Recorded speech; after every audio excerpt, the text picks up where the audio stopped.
ओम शांति। 24/11/2023। मीठे बच्चे, तुम्हारी सच्ची बात का तीर तब लगेगा जब दिल में सच्चाई सफाई होगी। तुम्हें सत्य बाप का संग मिला है, इसीलिए सच्चे बनो। बात सच्ची है, लेकिन किसी को तीर कब लगेगा? जब दिल में सच्चाई और सफाई भी हो। सच्चाई भी है और दूसरी सफाई भी है। माना सच बोल रहे हैं लेकिन मन साफ नहीं है, किसी के प्रति उसमें कहीं ना कहीं कुछ काला दाग है, तो वो सफाई नहीं है। सच बोल रहे हो लेकिन सफाई भी हो, भाव और भावना की भी। प्रश्न है, तुम सब स्टूडेंट हो, तुम्हें किस बात का ख्याल रखना जरूरी है? उत्तर है, कभी भी कोई गलती हो तो क्या करना है? सच बोलना है। बाबा आप कहाँ उस समय? सॉरी सच बोलना है ना। सच बोलना, बताना, माना सॉरी हो गया ना। सच बोलने से ही उन्नति होगी। तुम्हें अपनी सेवा दूसरों से नहीं लेनी। अगर यहाँ सेवा लेंगे तो वहां करनी पड़ेगी। तुम स्टूडेंट अच्छी तरह से पढ़कर दूसरों को पढ़ाओ तो बाप भी खुश होगा। बाप प्यार का सागर है। उनका प्यार ही यह है जो तुम बच्चों को पढ़ाकर ऊंच मर्तबा दिलाते हैं। बाप हमें प्यार करते हैं, कैसे पता चले? इतना पढ़ाई में हमारे पीछे मेहनत करते हैं और पढ़ाकर हमें मर्तबा दिलाकर ही छोड़ते हैं। तब तक वो पढ़ाई पढ़ाना छोड़ते ही नहीं। गीत है, किसने यह सब खेल रचाया?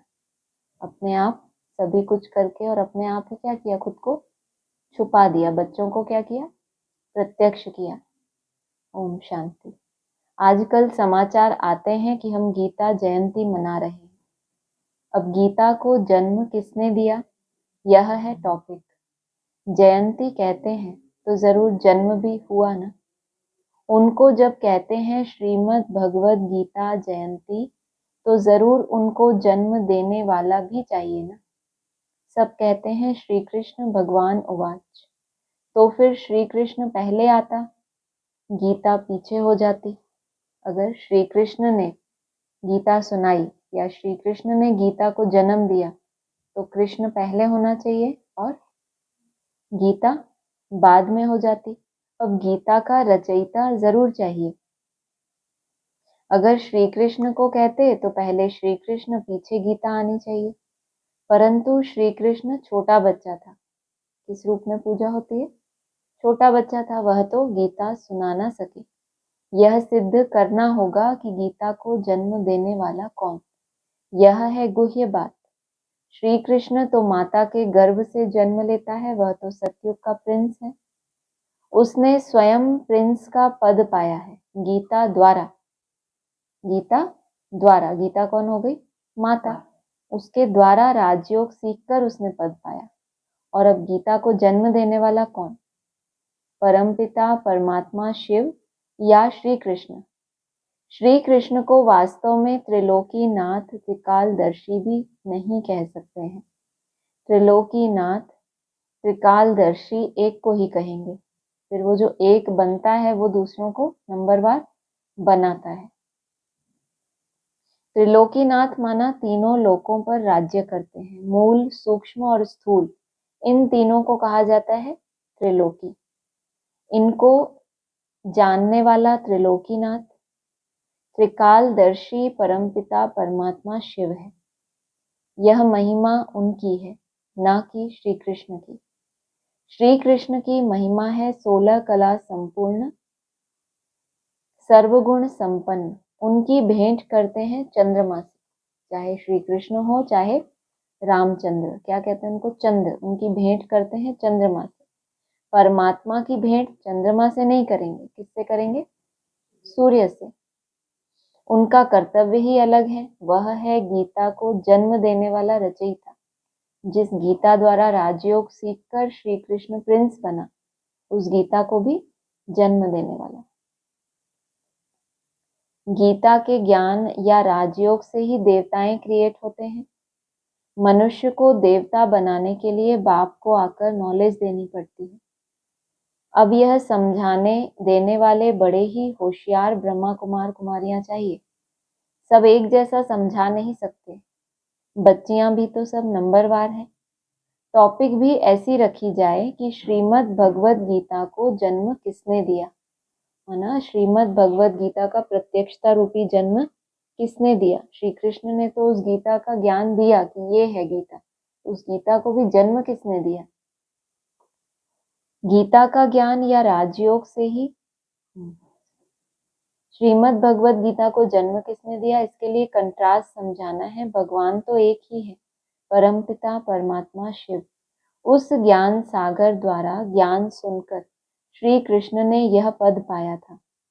सहज राजयोग से यह पद कैसे पाया, यह समझानी देनी पड़े।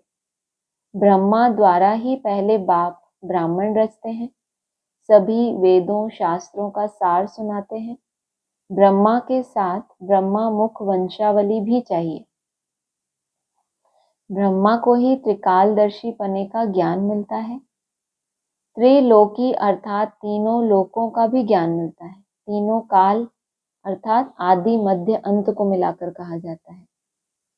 और तीन लोक अर्थात तीन लोक सूक्ष्म मूल और स्थूल।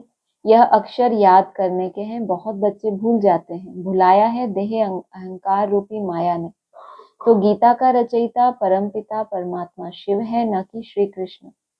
परमपिता परमात्मा ही त्रिकालदर्शी और त्रिलोकी नाथ है। श्री कृष्ण में या लक्ष्मी नारायण में यह नॉलेज है ही नहीं। हाँ, जिन्होंने यह नॉलेज बाप से पाई वह विश्व के मालिक बन गए। जब सद्गति मिल गई फिर यह नॉलेज बुद्धि से गुम हो जाती है।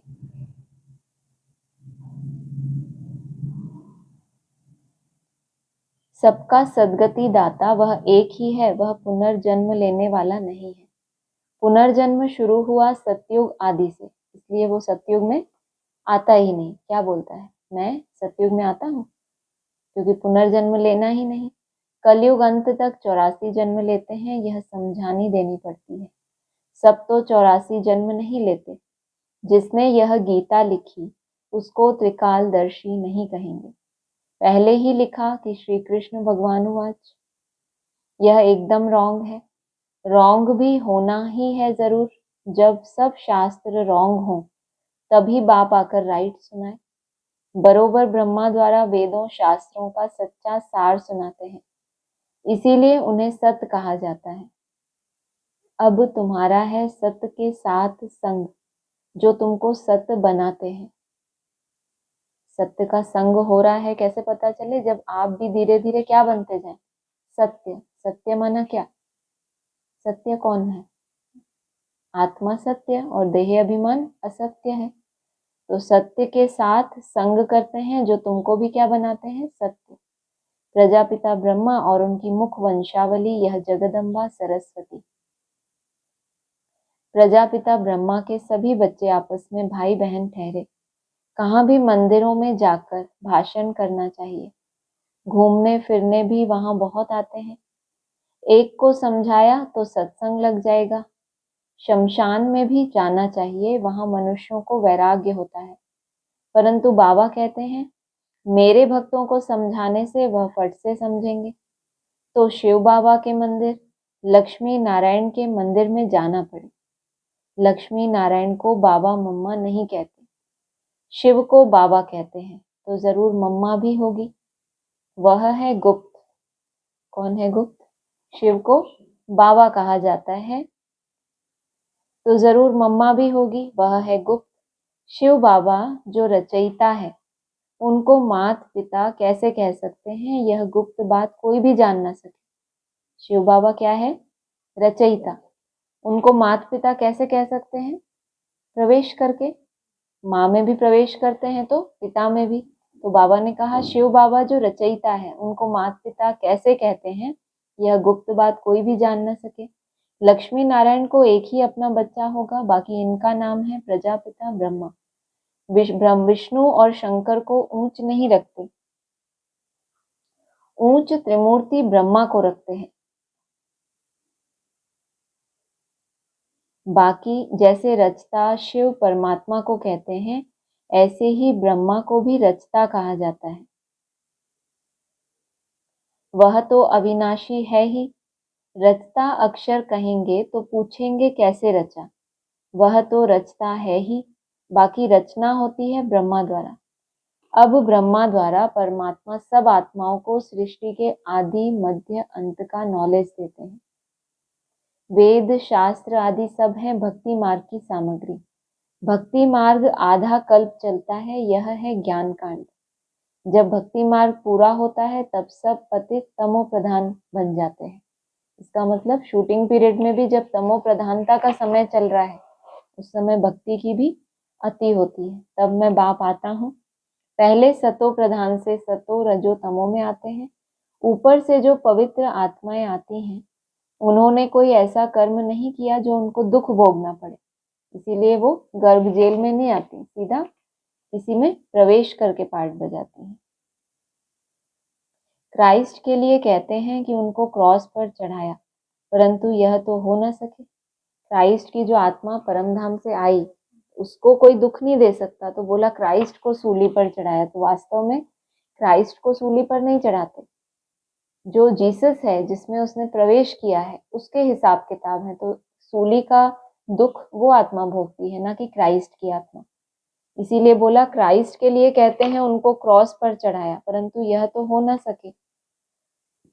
नई आत्मा जो धर्म स्थापन करने अर्थ आती है उनको दुख मिल नहीं सकता, क्योंकि वह तो कर्मातीत अवस्था वाला मैसेंजर धर्म स्थापन करने आया। लड़ाई में भी जब कोई मैसेंजर भेजते हैं तो वह सफेद झंडी ले आते हैं, जिससे वे लोग समझ जाते हैं कि यह कोई मैसेज लेकर आया है। लड़ाई में जब कोई मैसेंजर आता है तो क्या लेकर आता है? सफेद झंडी, कि कोई अटैक ना करे, वो शांति का प्रतीक है। कि वो समझ जाते हैं कि यह कोई मैसेज लेके आया, तो उनको कोई मारता नहीं है, तकलीफ नहीं देता कि ये तो मैसेंजर है। तो मैसेंजर जो आते हैं उनको कोई क्रॉस पर चढ़ा ना सके। दुख आत्मा ही भोगती है, आत्मा निर्लेप नहीं है, यह लिखना चाहिए। आत्मा को निर्लेप कहना रॉन्ग है। यह किसने कहा? शिव भगवान वाच। यह पॉइंट तुमको नोट करनी चाहिए। लिखने के लिए बड़ी ही विशाल बुद्धि चाहिए। पॉइंट हम कौन सा लिखें कौन सा नहीं लिखें उसके लिए भी क्या चाहिए? ऐसी बुद्धि विशाल चाहिए कि इस पॉइंट में कोई गहराई है। भले अर्थ हमें अभी नहीं समझ आ रहा, लेकिन पॉइंट में कुछ गहराई है, ये समझ में भी आ रहा है, तो विशाल बुद्धि। समझो, प्रदर्शनी में क्रिश्चियन लोग आते हैं तो किसने कहा? क्रिश्चियन लोग आते हैं तो उनको भी बता सकते हैं कि क्राइस्ट की सोल को क्रॉस पर नहीं चढ़ाया गया, बाकी जिसमें उसने प्रवेश किया उस आत्मा को दुख हुआ। तो ऐसी बातें सुनकर वंडर खाएंगे। आज यही डिस्कशन हुई इससे पहले कि कौन सी आत्मा ऊपर से आई फिर ऐसा हुआ, तो बाबा कह रहे हैं इसमें वंडर खाएंगे। वंडर तो होगा ना कि दो है उसमें, यही वंडर खाया। उस पवित्र आत्मा ने आकर धर्म स्थापन किया गॉड फादर के डायरेक्शन अनुसार। लो भी point to be noted. God father के डायरेक्शन अनुसार कहीं से भेजता है ना, बोलता है ना कि मैं वहां बैठा रहता हूँ, वहां से किसको भेजता हूँ? धर्म पिताओं मैसेंजर्स को भेजता हूँ और डायरेक्शन देके भेजता हूँ। सोचो, हमें भी कुछ डायरेक्शन देके ही भेजते हैं ना। अभी एक समय ऐसा आएगा जब उस अव्यक्त की गोद में सब समा जाएंगे, वहां से नंबरवार आत्माओं को अपने समय अनुसार वो डायरेक्शन प्रमाण भेजेगा। इतनी पावर क्या परम धाम में क्यों आत्मा जाती है? संपूर्ण अपनी शक्तियां लेके वहां से फिर पार्ट प्ले करने के लिए नीचे आती है। यह भी ड्रामा को कई लोग समझते हैं, परंतु उसके आदि मध्य अंत को नहीं जानते। ऐसी ऐसी बातें सुन वह लोग कुछ समझने की कोशिश करते हैं।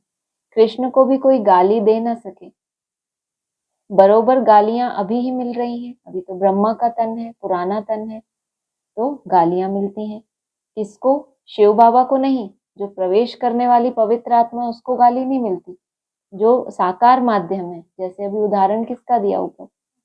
क्राइस्ट का और जीसस का। सूली का दुख जीसस ने भोगा, ना कि क्राइस्ट ने। ऐसी गालियां शिव बाबा नहीं खाते। कौन खाता है? ब्रह्मा। टीचर तो बाबा है, प्योर सोल, और यह है इम्प्योर जो प्योर बन रहा है। जो समझ गए हैं वो बित बित नहीं करेंगे।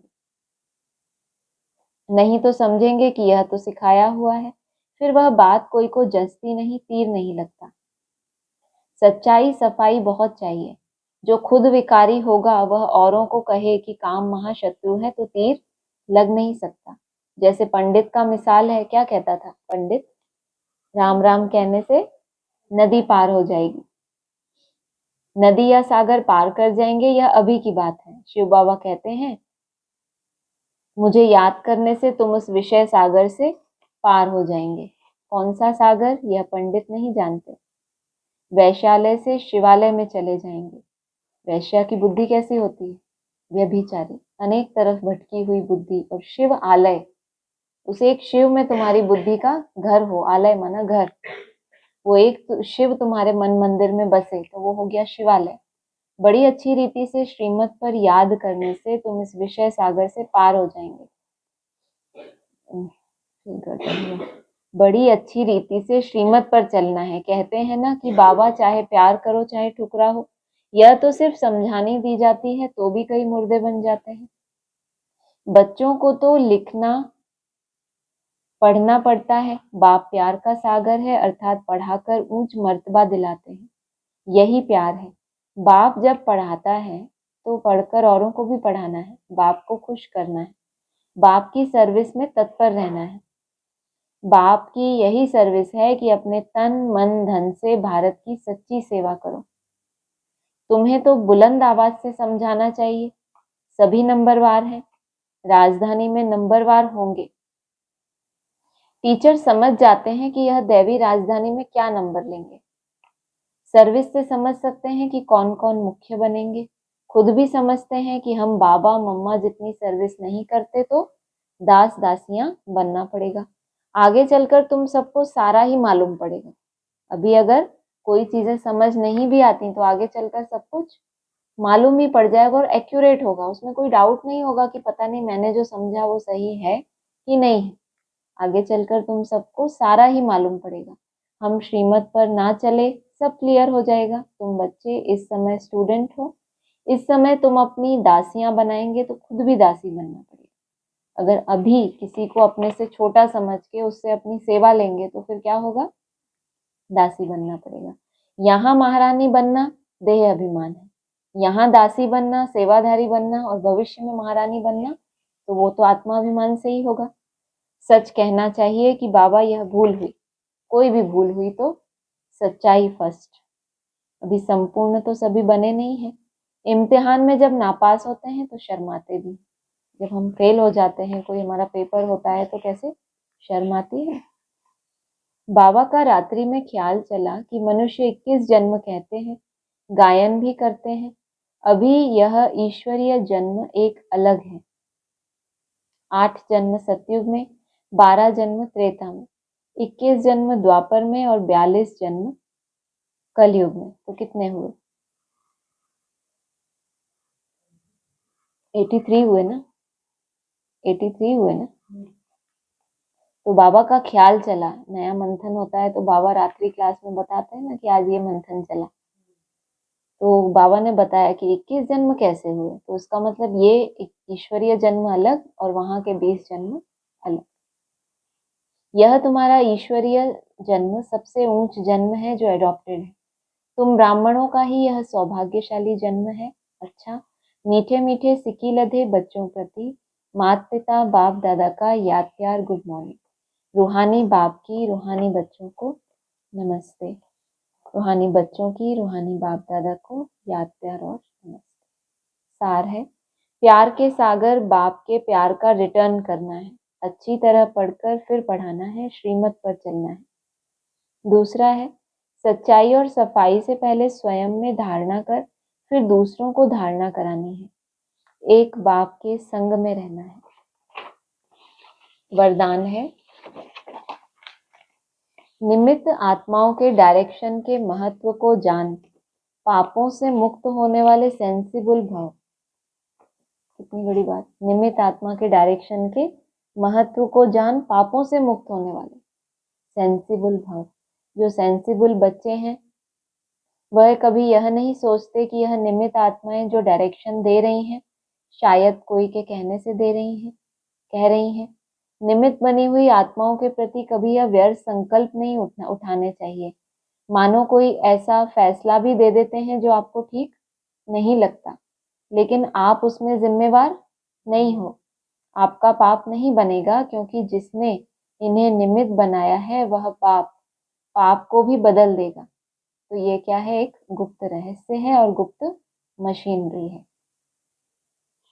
स्लोगन: ऑनेस्ट वह है जो प्रभु पसंद और विश्व पसंद है, आराम पसंद नहीं।